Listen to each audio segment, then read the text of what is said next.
Londres, 16 de octubre de 1998.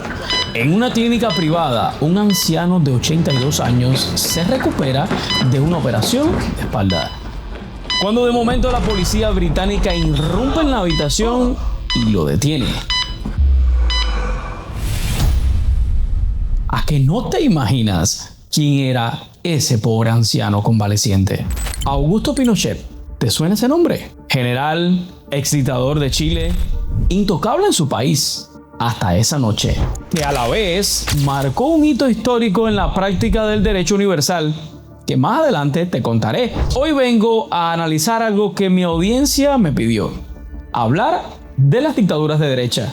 Un suscriptor me señaló de ser parcial, de exonerar a la derecha, y le voy a responder con nombres, con cifras y con sentencias. Y por supuesto, sin anestesia. ¿Pensabas que las dictaduras eran solo de izquierda? Quédate hasta el final, porque cuando terminemos de revisar los expedientes, vas a descubrir una columna vacía que nadie quiere mirar, una pregunta que pocos quieren responder y una conclusión que ni yo tenía en mis planes. Comenzamos. Sin suavizar absolutamente nada, está documentado por el propio Estado chileno que de 1973 a 1990, Pinochet, la Comisión Chilena, el informe Rating, documentó más de 2.200 víctimas, muertos y desaparecidos, y la Comisión Ballech registró más de 38.000 casos de prisión política y tortura. La caravana de la muerte recorrió el país fusilando prisioneros. Pero espera, que hay más. Argentina, desde 1976 a 1983, Videla y las juntas. La comisión CONADE documentó cerca de 9.000 desaparecidos. Las estimaciones de fuentes de izquierda llegan mucho más arriba. Y aún hoy en el Senado argentino le gritan a Milei y al partido La Libertad Avanza la frase: son 30.000 los desaparecidos. Vuelos de la muerte, prisioneros vivos lanzados al mar, bebés robados a las prisioneras y entregados a familias del régimen, cerca de 500 niños. Eso fue la derecha en Argentina. Perú, años 90, Fujimori, los escuadrones de la muerte, Barrios Altos, 15 civiles asesinados en una fiesta, incluido un niño. Pero crucemos un momento al Atlántico, porque esto no fue solo cosa nuestra. Grecia, 1967. Grupos de coroneles da un golpe de estado y 7 años de dictadura, tortura sistemática, y en noviembre de 1973 los tanques entraron a la Universidad Politécnica de Atenas a aplastar a los estudiantes. Hubo decenas de muertos. Esto pasó y no tiene defensa. El que te diga no fue tan malo te está vendiendo el mismo cuento que los otros, con otra bandera. ¿Será que se me queda alguno? ¿O estoy escogiendo qué decirte y así minimizar los marrones históricos de la derecha? Tengo que ser mucho más honesto. Si fuera parcial, pues te diera 3 vueltas y evitaría contarte cosas aún peores, pero no es el caso. Pero antes de llegar a esos peces gordos, me parece prudente contarte qué les pasó a estos dictadorzuelos de lo que ya hemos hablado. Uno por uno, y empezamos por donde terminamos. En Grecia, la dictadura cayó en julio del 74.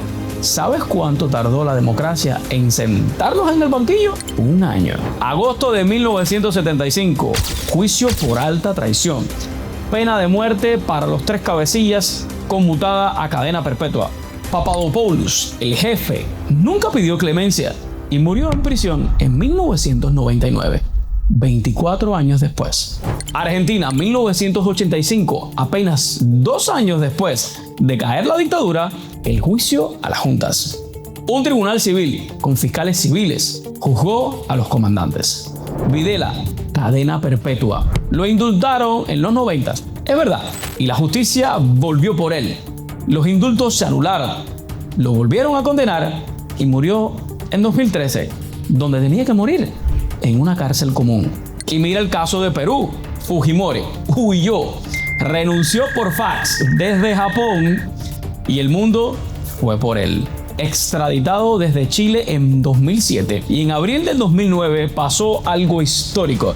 El primer expresidente electo del mundo extraditado, juzgado y condenado en su propio país por violaciones de derechos humanos. 25 años de prisión, con sentencia, con tribunal y con debido proceso. Augusto Pinochet nunca llegó a sentencia firme. Murió antes, pero muérete tú de la parte que sí pasó. Aquel arresto en Londres fue un hito jurídico mundial. Un juez español pidiendo la extradición de un ex dictador chileno en Inglaterra. ¿Sabes cómo se llama? Jurisdicción universal. Y nació ahí, esa noche. Pinochet pasó 503 días detenido. Volvió a Chile, le quitaron la inmunidad una y otra vez y murió con cientos de causas abiertas, procesado, desacreditado y con su fortuna secreta al descubierto. ¿Fue justicia perfecta? No. Fue tardía, incompleta, con indultos, pero fíjate en el patrón. En Grecia, en Argentina, en Perú, en Chile, la justicia llegó. Imperfecta, coja, pero llegó. Guárdate este dato porque en 5 minutos vas a ver la otra columna del libro y te va a faltar el aire. Ya sé exactamente lo que estás escribiendo en los comentarios ahora mismo. ¿Y Franco? Pues mira, tienes toda la razón. Franco era otro dictador de derecha. Murió en 1975, en su cama, con honores, mandando hasta el último día. Y Salazar en Portugal, igual, ningún tribunal lo tocó jamás. No todos los de derecha pagaron. Eso es verdad. Y no lo voy a esconder. Pero mira lo que pasó con España, porque este dato lo vas a necesitar al final del video. España decidió no juzgar. Ley de amnistía en 1977. El famoso Pacto del Olvido. El resultado, 50 años después.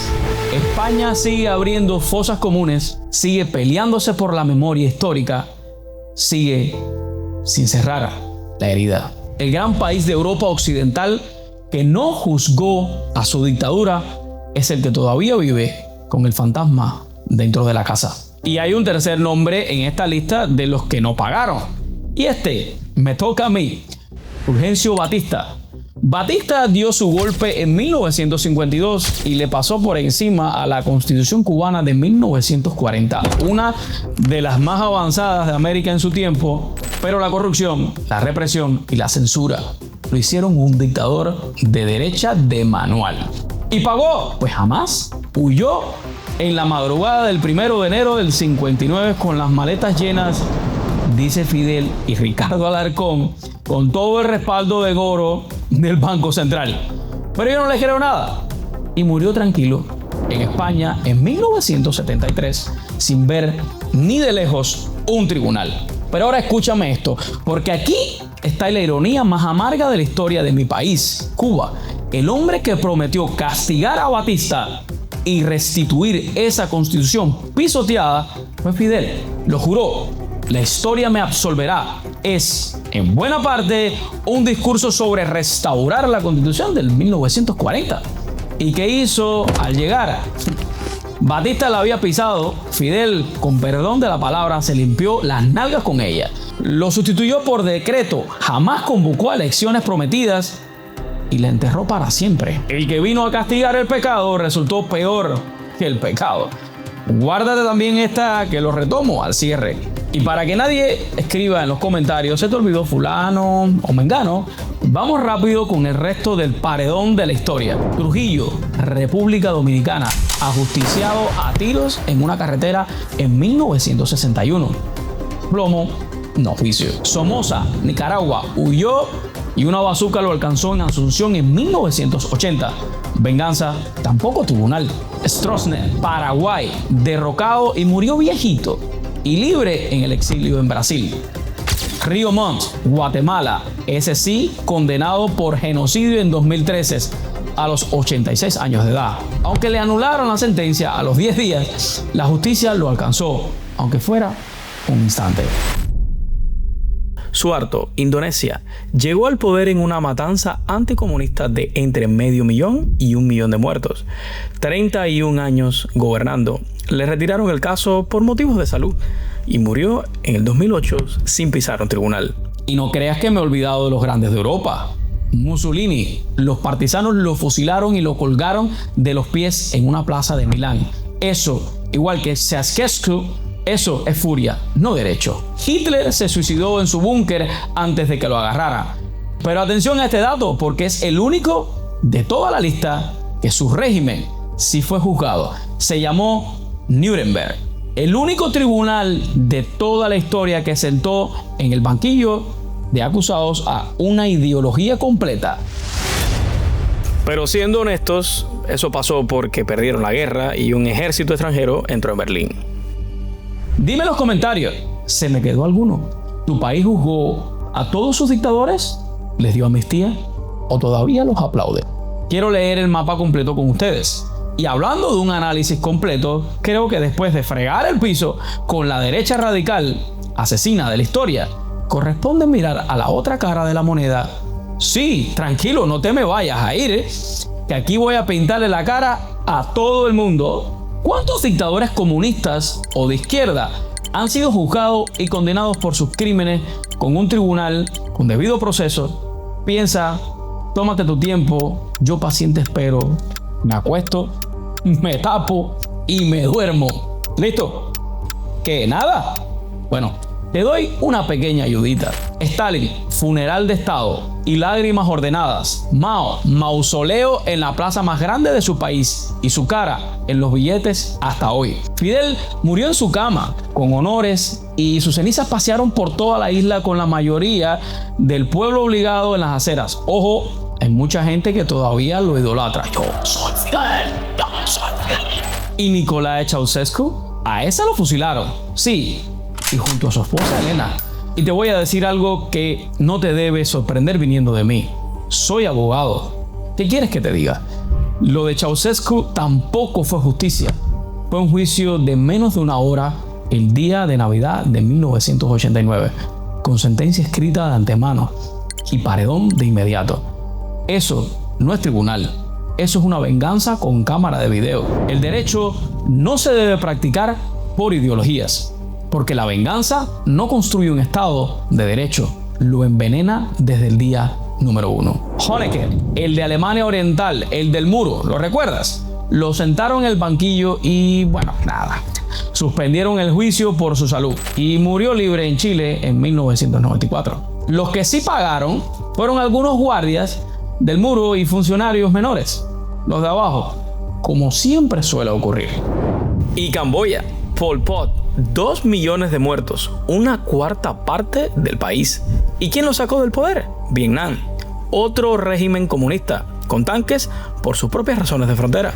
Lo juzgaron en el 79, 5 días en ausencia, el mismo teatro que Ceausescu. Y él murió en su cama en el 1998 sin pisar un tribunal de verdad. Y sí, ahí hubo una condena. Khieu Chatman, su jefe de estado, genocidio, cadena perpetua. Pero espera, no fue un tribunal ordinario camboyano, fue un tribunal especial, montado desde fuera por Naciones Unidas 35 años después, para condenar a 3 personas. Porque dentro, como ya te había explicado, no quedaba nada capaz de hacerlo. Mengistu, Etiopía. Ese sí fue un tribunal ordinario y se le condenó por genocidio, pero lo juzgó en ausencia. Nunca se sentó en ese banquillo, nunca se defendió y lleva 30 años tomando el sol en Zimbabue. Hay sentencia, hay proceso y no hay preso. El saldo real de un siglo de comunismo con decenas de millones de muertos. Ya eso lo habíamos visto. 0 condenas firmes a un jefe de estado comunista en un tribunal ordinario con debido proceso. 0. La columna está vacía. ¿Y sabes por qué te traigo esta asimetría? ¿Los dictadores de derecha eran más tontos? ¿Se dejaban atrapar? Pues no. La respuesta está en la arquitectura del poder. Y los politólogos le pusieron un nombre hace décadas: autoritarismo versus totalitarismo. El dictador autoritario clásico, el Pinochet, el Videla, los coroneles, secuestra al Estado, el gobierno, el ejército, la policía. pero deja vivir casi todo lo demás: la propiedad privada, la empresa, la iglesia, media prensa, media universidad, no porque sean buenos, sino porque su proyecto no necesita devorarlo todo. ¿Y sabes qué son todas esas cosas que dejó vivas? Piensa. Son los contrapesos, los jueces que no controló, los periodistas que sobrevivieron, los empresarios que un día le soltaron la mano, la sociedad civil que siguió respirando. Esos contrapesos que el autoritario no devora son exactamente los que después lo sientan en el banquillo de acusados. La semilla de su juicio estaba dentro de su propio sistema. Y me dirán con razón, eso no lo explica todo. Polonia se volvió una democracia liberal y no juzgó a casi nadie. Le pusieron nombre, la línea gruesa, borrón y cuenta nueva. Cierto, pero pregúntense por qué. El régimen polaco pudo negociar su propia salida porque el que controla al juez, el fiscal y al ejército no entrega el poder, lo alquila. Pone él las condiciones. Los contrapesos no solo sirven para juzgar después, sirven para que el dictador no escriba las reglas de su propia salida. Ahora párate un momentico aquí. Si estás pensando en ser un dictador de derecha, olvida este detalle de los contrapesos. Por favor, te lo pido, para poderte juzgar en menos de un año. Ahora bien, el totalitario es otro animal. No secuestra al Estado, te secuestra absolutamente todo. El juez es del partido. El fiscal es del partido. El periódico es del partido. Tu empleo es del Estado. Tu comida es del Estado. Tu hijo estudia lo que dice el Estado. Mira, cuando cae ese régimen, si es que algún día cae, no queda nadie independiente en pie para juzgarlo, porque se comió a los jueces primero que tenían que juzgarlo. El totalitarismo no es más malvado que el autoritarismo, por los muertos que deja.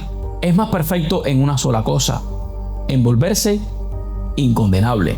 Y aquí va la reflexión que me quita el sueño, y te la comparto como la pienso. Yo creo que la mayoría de estos hombres querían llegar al poder planeando ser los dictadores que terminaron siendo. Yo creo que llegan con un sistema en la cabeza y es el sistema que los consume. Hayek lo escribió en 1944, yo no estoy descubriendo el agua tibia. Cuando tu proyecto es controlarlo todo, cada obstáculo se vuelve un enemigo y cada enemigo justifica más poder. Para repartirlo todo hay que controlarlo absolutamente todo. Para controlarlo todo hay que aplastar al que estorbe. El gobernante racional muere y nace el que hace a la fuerza lo que ya no puede hacer con la razón. ¿Te suena? Esa es la rana hervida, pero del lado del que enciende la hornilla. Y quiero ser completamente justo, porque sería un error ver esto como algo abstracto, como si las ideas caminaran solas. Las armas no matan, mata el hombre que aprieta el gatillo. Los libros y las teorías no hunden en la miseria a los pueblos, los hunden los hombres que las aplican a ultranza, sin frenos y sin piedad. La religión no tiene ningún problema. El problema lo tiene el fanático que la interpreta y que a su nombre no tolera al resto. El punto es que el fenómeno nunca es la ideología sola, es la ideología y el hombre que la ejerce. Y la naturaleza humana es la pólvora, la ambición, el miedo, la soberbia. Eso viene ya de fábrica con todos nosotros. Y la ideología es el arma que esa pólvora dispara. Pero aquí está el punto fino. No todas las armas son iguales. Hay ideologías que son un revólver, caben en un sistema con jueces, con prensa, con límites, y cuando su portador se descontrola, los contrapesos lo desarman. Pero hay ideologías que son una ametralladora sin seguro, exigen por diseño el poder total sobre el juez, la prensa, sobre el plato de comida. Dale esa arma a la naturaleza humana de cualquier hombre y el resultado no es un accidente, es una consecuencia. Lord Acton lo dijo en una línea hace más de un siglo: el poder corrompe y el poder absoluto corrompe absolutamente. Y yo le añado la cláusula final del expediente: y el poder total se vuelve imposible de condenar. Así que no, querido crítico, no estaba exonerando a la derecha. La derecha tiene a sus criminales y acabas de escucharme ponerles nombres, cifras, condenas. La diferencia no es que un bando tenga santos y el otro demonios. La diferencia es que un modelo deja vivos, aunque sea sin querer, los contrapesos que un día lo pueden condenar, y el otro modelo los extermina primero, antes de cometer sus crímenes, precisamente para no pagarlos jamás.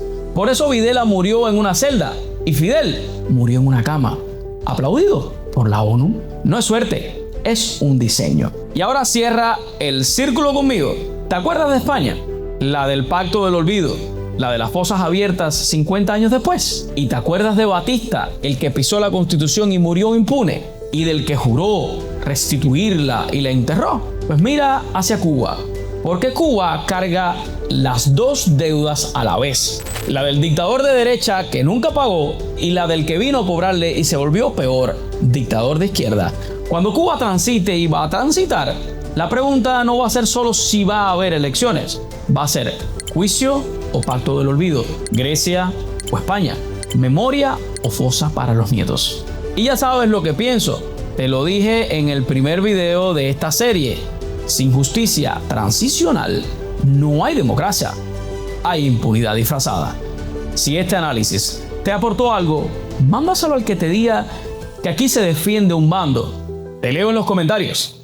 Pues pensar rompe cadenas. Nos vemos.